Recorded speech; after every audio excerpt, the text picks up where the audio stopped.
Hey everyone, welcome back to another quick how-to.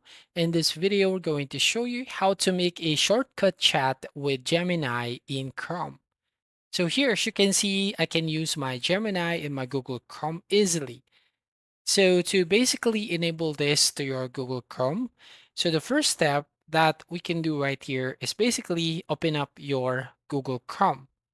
So once you open your Google Chrome, and then go to the search box right there at the top,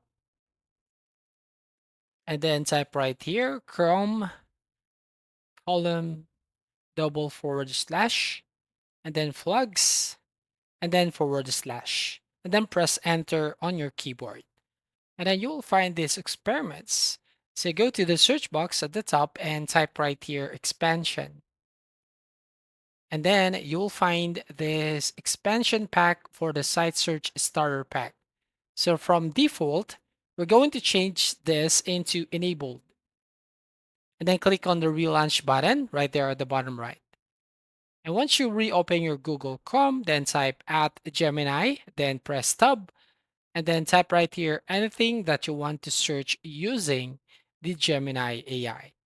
So that's all. Thank you for watching. Please like and subscribe and see you on the next video.